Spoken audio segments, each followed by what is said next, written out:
श्री शिव महापुराण कोटिरुद्र संहिता अथ त्रिशोध्याय नागेश्वर ज्योतिर्लिंग की उत्पत्ति एवं उसके महात्मा का वर्णन। सुवाच कदाचित् सेवकस्तस्य राक्षसस्य दुरात्मनः तदग्रे सुंदरम रूपम शंकरस्य ददर्शः। सूत जी बोले, हे मुनियों, किसी समय उस दुष्टात्मा राक्षस दारुक ने के एक सेवक ने वैश्य के समक्ष स्थित हुए शिव जी का सुंदर रूप देखा। तस्मै निवेदितं रागे राक्षसानां यथार्थकं सर्वं तच्चरितं तेन सकौतुकं थाद्भुतम्। राजापि तत्र चागत्य राक्षसानां सदारुकः वीरबलः सबलः शीघ्रं पर्यपृच्छत् तं शिवम्। उसने जाकर राक्षस राज के सामने कौतुक समन्वित उस अद्भुत चरित्र को यथार्थ रूप से निवेदन किया। तब उस बलवान राक्षस राज दारुक ने भी विह्वल हो शीघ्र ही वहां आकर शिव के विषय में उससे पूछा। दारुक उवाच, किं ध्यायसि हि वैश्यत्वं सत्यं वद ममाग्रतः एवं सति न मृत्युस्ते मम वाक्यं च नान्यथा। दारुक बोला, हे वैश्य, तुम किसका ध्यान कर रहे हो? मेरे सामने सत्य सत्य बताओ। ऐसा करने पर तुम्हें मृत्युदंड नहीं प्राप्त होगा, अन्यथा तुम मारे जाओगे। मेरी यह बात कभी झूठी नहीं होती। सुतवाच तेनोक्तं च न जानामि तच्छ्रुत्वा कुपितः स वै राक्षसान् प्रेरयामास अन्यथा राक्षसा अयम्। सूत जी बोले, तब उसने कहा, मैं कुछ नहीं जानता। यह सुनकर उसने कुपित होकर राक्षसों से कहा, हे राक्षसों, इसे मार डालो। तदुक्ता से तदा हन्तुं नानायुधधरागताः दुःखं तं वैश्यशार्दूलं शंकरासक्तचेतसम्। उसके ऐसा कहने पर तत्काल ही वे राक्षस शिव में तत्पर चित्त वाले उस श्रेष्ठ वैश्य को मारने के लिए अनेक विध शस्त्र धारण कर वेग से दौड़े। तानागतांस्तदा दृष्ट्वा भयवित्रस्तलोचनः शिवं सस्मारसुप्रीत्या तन्नामानि जगौ मुहुः। तब उन राक्षसों को आया हुआ देखकर वह वैश्य भय से अपने नेत्रों को बंद कर अत्यंत प्रेमपूर्वक शिव का स्मरण और बार बार उनके नाम का संकीर्तन करने लगा। वैश्यपति उवाच, पाहि शंकर देवेश पाहि शंभो शिवेति च दुष्टादस्मात् लोकेश खलहन भक्तवत्सल। वैश्यपति बोला, हे शंकर, हे देवेश, हे शंभो, हे शिव, हे त्रिलोकेश, हे दुष्टनाशक, हे भक्तवत्सल, इस दुष्ट से रक्षा कीजिए, रक्षा कीजिए। सर्वस्वं सर्वभावान्यस्य मम देव त्वमेव हि त्वद्धीनस्तदीयोऽहं तत्प्राण सर्वदा प्रभो। हे देव, आप ही मेरे सर्वस्व हैं। हे प्रभु, इस समय मैं आपके अधीन हूँ, आपका ही हूँ और आप ही मेरे सर्वदा प्राण हैं। उवाच इति संकाठितः शंभुर्विवरान् निर्गतस्तदा भवनेनोत्तमेनाथ चतुर्द्वारयुतेन च। सूत जी बोले, हे महर्षियों, इस प्रकार प्रार्थना किए जाने पर चारों ओर दरवाजे वाले उत्तम मंदिर के सहित शिवजी उस विवर में प्रकट हुए। मध्य ज्योति स्वरूपं च शिवरूपं तदद्भुतं परिवार समायुक्तं दृष्ट्वा च पूजयत् वै। उस भवन के बीच में ज्योति स्वरूप परिवार सहित अद्भुत शिव का रूप देखकर उसने पूजन किया। पूजितस्य तदा शंभो प्रसन्नो याभवत् स्वयं अस्त्रं पाशुपतं नाम दत्त्वा राक्षसपुङ्गवान् जघान सोपकरणास्तां सर्वां सगणान्धुकम् अरक्षक् स्वभक्तं वै दुष्टः स हि शंकरः। तब उससे पूजित हुए शिवजी प्रसन्न हो गए और उन्होंने सुप्रीम वैश्य को पाशुपत नामक अस्त्र दे करके सभी उपकरणों तथा गणों सहित उन समस्त राक्षस गणों का स्वयं शीघ्रता से संहार कर दिया। इस प्रकार दुष्टों का वध करने वाले उन शिव ने अपने भक्त की रक्षा की। सर्वांस्तांश तदा हत्वा वनं प्रादाद वनस्य च अत्यद्भुतकरः शंभो स्वलीलात् सुविग्रहः। अस्मिन् वने सदा वर्ण धर्मा वै संभवन्तु च ब्राह्मण क्षत्रिय विषाम शूद्राणां हि तथैव च। उस समय अपनी लीला से सुंदर शरीर धारण करने वाले तथा अत्यद्भुत चरित्र करने वाले शिव जी ने उन सबको मारकर उस वन को वरदान दिया कि इस वन में ब्राह्मण क्षत्रिय वैश्य एवं शूद्र इन चारों वर्णों के धर्म नित्य स्थिर रहेंगे।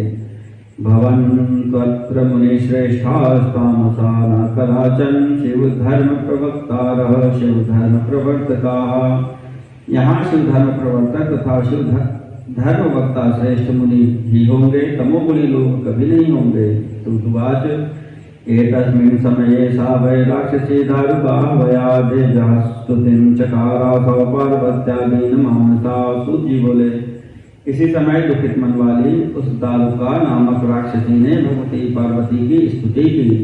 प्रसन्ना च तदा देवी किं करोमीत्युवाच हि सात्युवाच पुनस्तत्र गंशो मे रक्षितां त्वया रक्षयिष्यामि ते वंशं सत्यं च कथ्यते मया इत्युक्त्वा च शिवेनैव विग्रहं सा चकारः।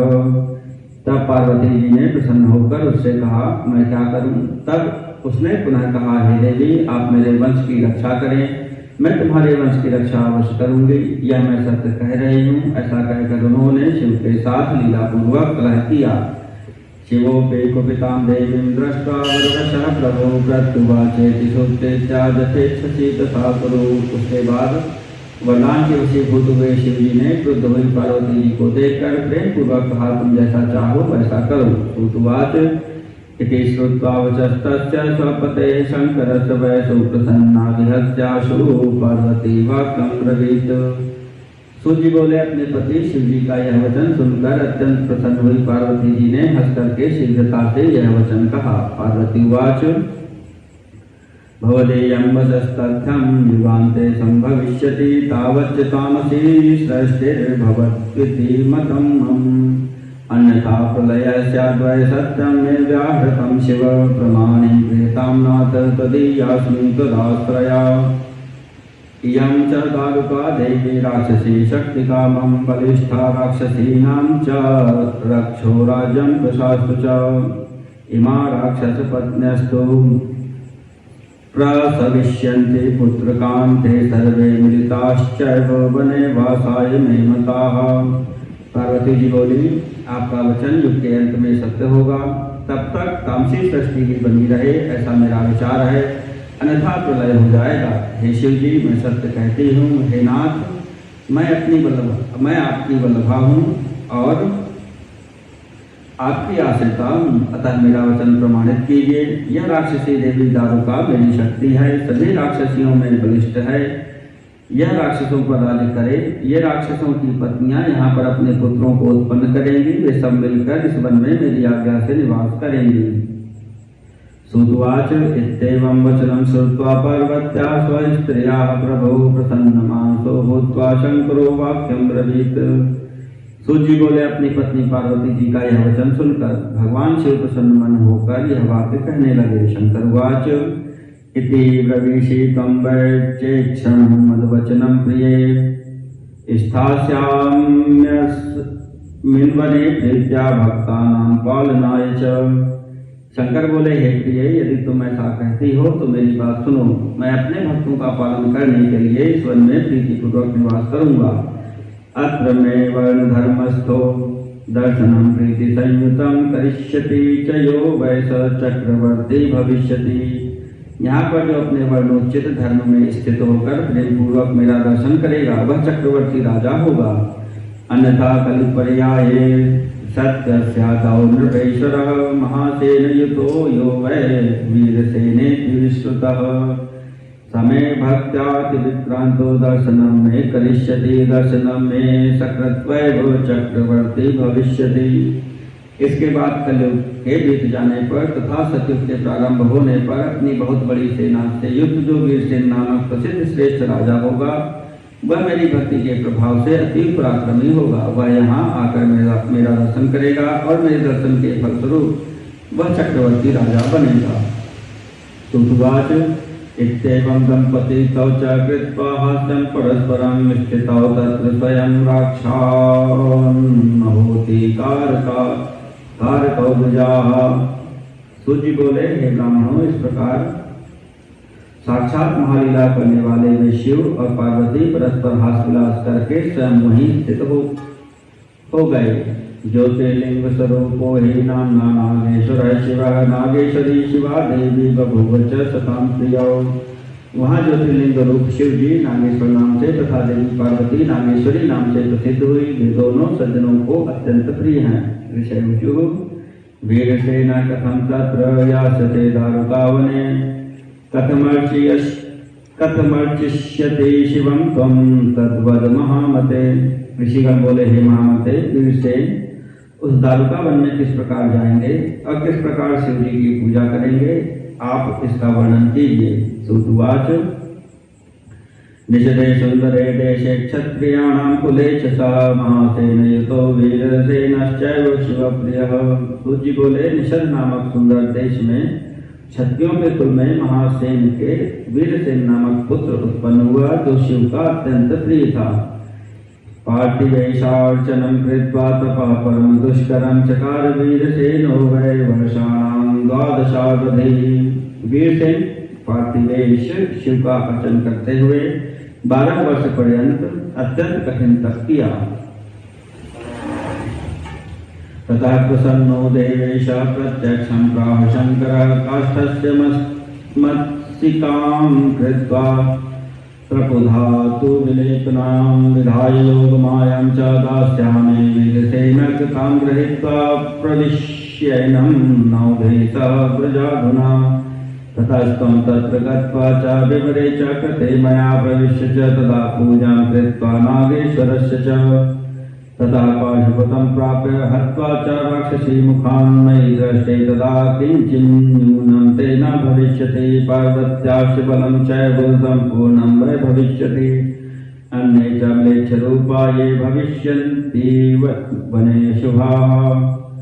तब प्रसन्न हुए देवादिदेव शंकर ने प्रकट होकर राजा से कहा, हे वीरसेन, काठ की मछली बनाकर उस पर रागे का लेप कर और उसे योग माया से संपन्न बनाकर तुम्हें दे रहा हूँ। उसे लेकर तुम इस समय नौका से इस विवर में प्रवेश करके चले जाओ। तदनंतर वहां जाकर मेरे द्वारा किए गए उस विवर में प्रविष्ट होकर नागेश्वर का पूजन करके उनसे पाशुपतास्त्र प्राप्त कर इन दारुक आदि प्रमुख राक्षसियों का विनाश करना। मेरे दर्शन के प्रभाव से तुम्हें किसी प्रकार की कमी न होगी।